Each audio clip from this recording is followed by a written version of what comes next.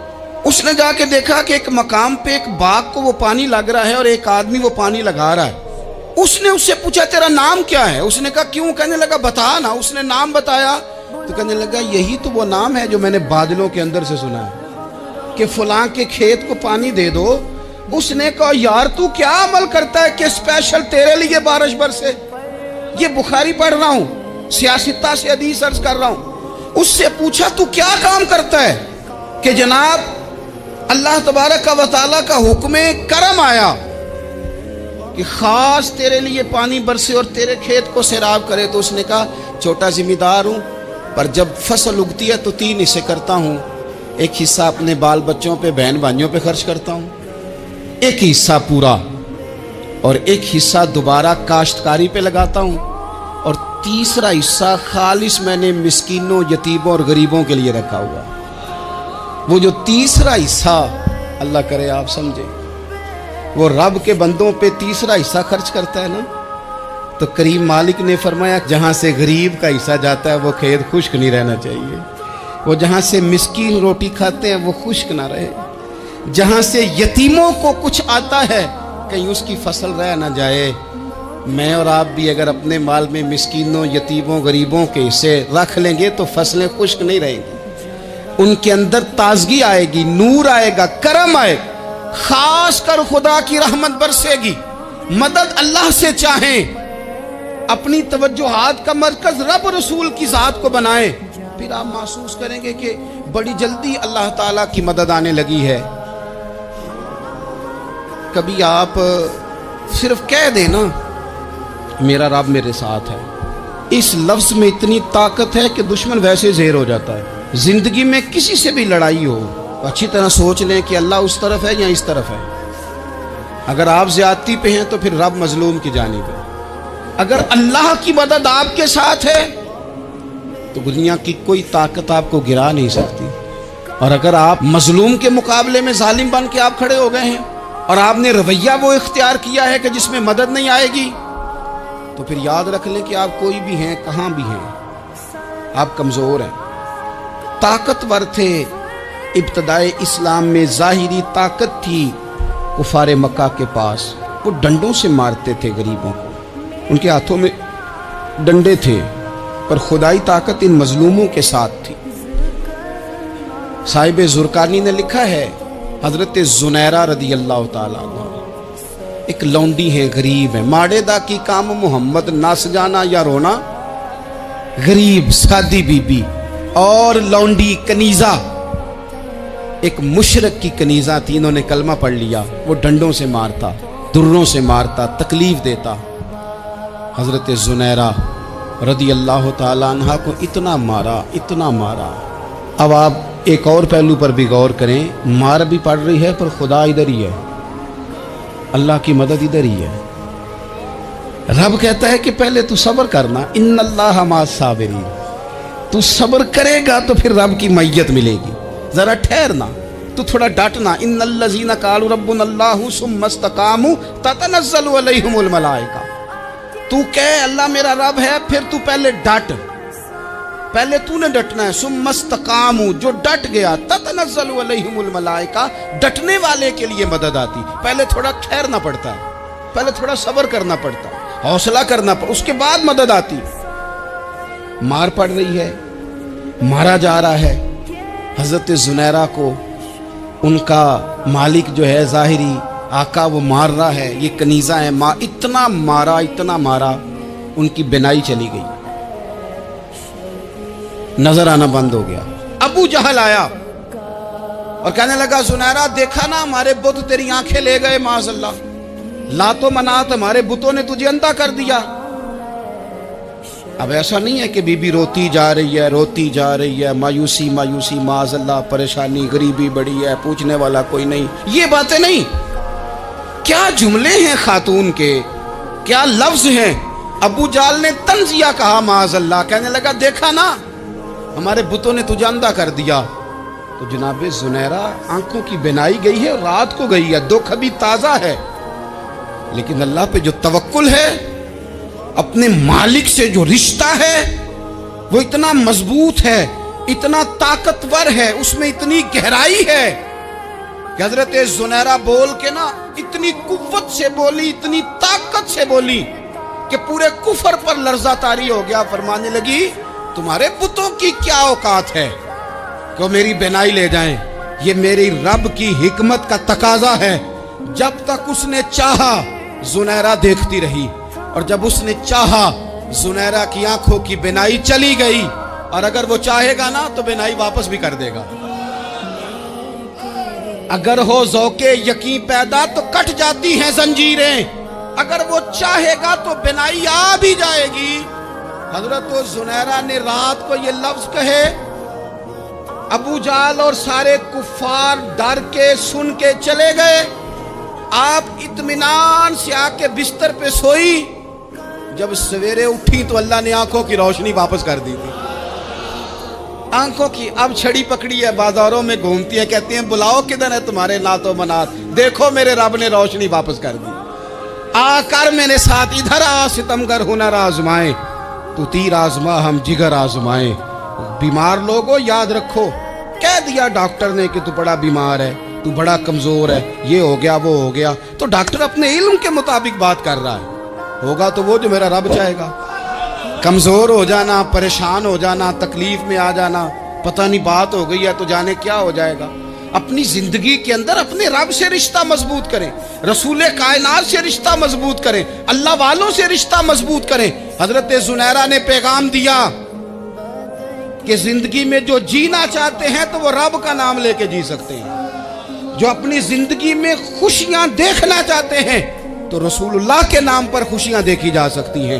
توکل کی بنیاد پر بندہ خوشیاں لے سکتا ہے، اور اگر انسان میں توکل نہیں ہے تو پھر وہ اس کالے جادو سے بھی ڈر رہا ہے، وہ نیلے سے بھی ڈر رہا ہے، وہ پیلے سے بھی ڈر رہا ہے، وہ فلانے سے بھی ڈر رہا ہے، وہ میرے خلاف فلانا رشتہ دار سازش کر رہا ہے تو ڈر رہا ہے، فلانا میرے بارے میں یہ کر رہا ہے تو ڈر رہا ہے، وہ پتہ نہیں دنیا ادھر ہو جائے گی تو کیا ہو جائے گا، اٹھ باندھ کمر کیوں ڈرتا ہے، پھر دیکھ خدا کیا کرتا ہے۔ تو اس ساری گفتگو کا نچوڑ آپ کو یہ عرض کیا ہے، سب سے پہلے تو یہ کہ میدانوں میں مدد بھی اللہ کی، رزق میں مدد بھی اللہ کی، فصلیں خشک ہوں تو مدد پھر بھی اللہ کرے، تو پھر ساری مدد، اور اگر انسان بیمار ہو تو پھر بھی مدد اللہ کی۔ تو اپنے اللہ کی جانب توجہ کو بڑھائیں، آپ اللہ سے مدد کے سوالی بنیں۔ ترمذی کی ایک حدیث ہے، میں آپ کو زندگی کا تجربہ بتاتا ہوں کہ جب میں بڑا پریشان ہوتا ہوں تو یہ والی روایت کھول لیتا ہوں، مزہ دیتی ہے۔ میرے نبی پاک علیہ السلام نے فرمایا اپنے دکھ سیٹھوں نوابوں کو نہ کہنا، مالداروں کا نہ کہنا، ورنہ اللہ تمہیں کبھی غنی نہیں کرے گا۔ فرمایا اپنے دکھ اپنے رب کی بارگاہ میں عرض کرنا، جلدی کرے یا دیر سے کرے اللہ تمہیں لوگوں سے بے نیاز کر دے گا۔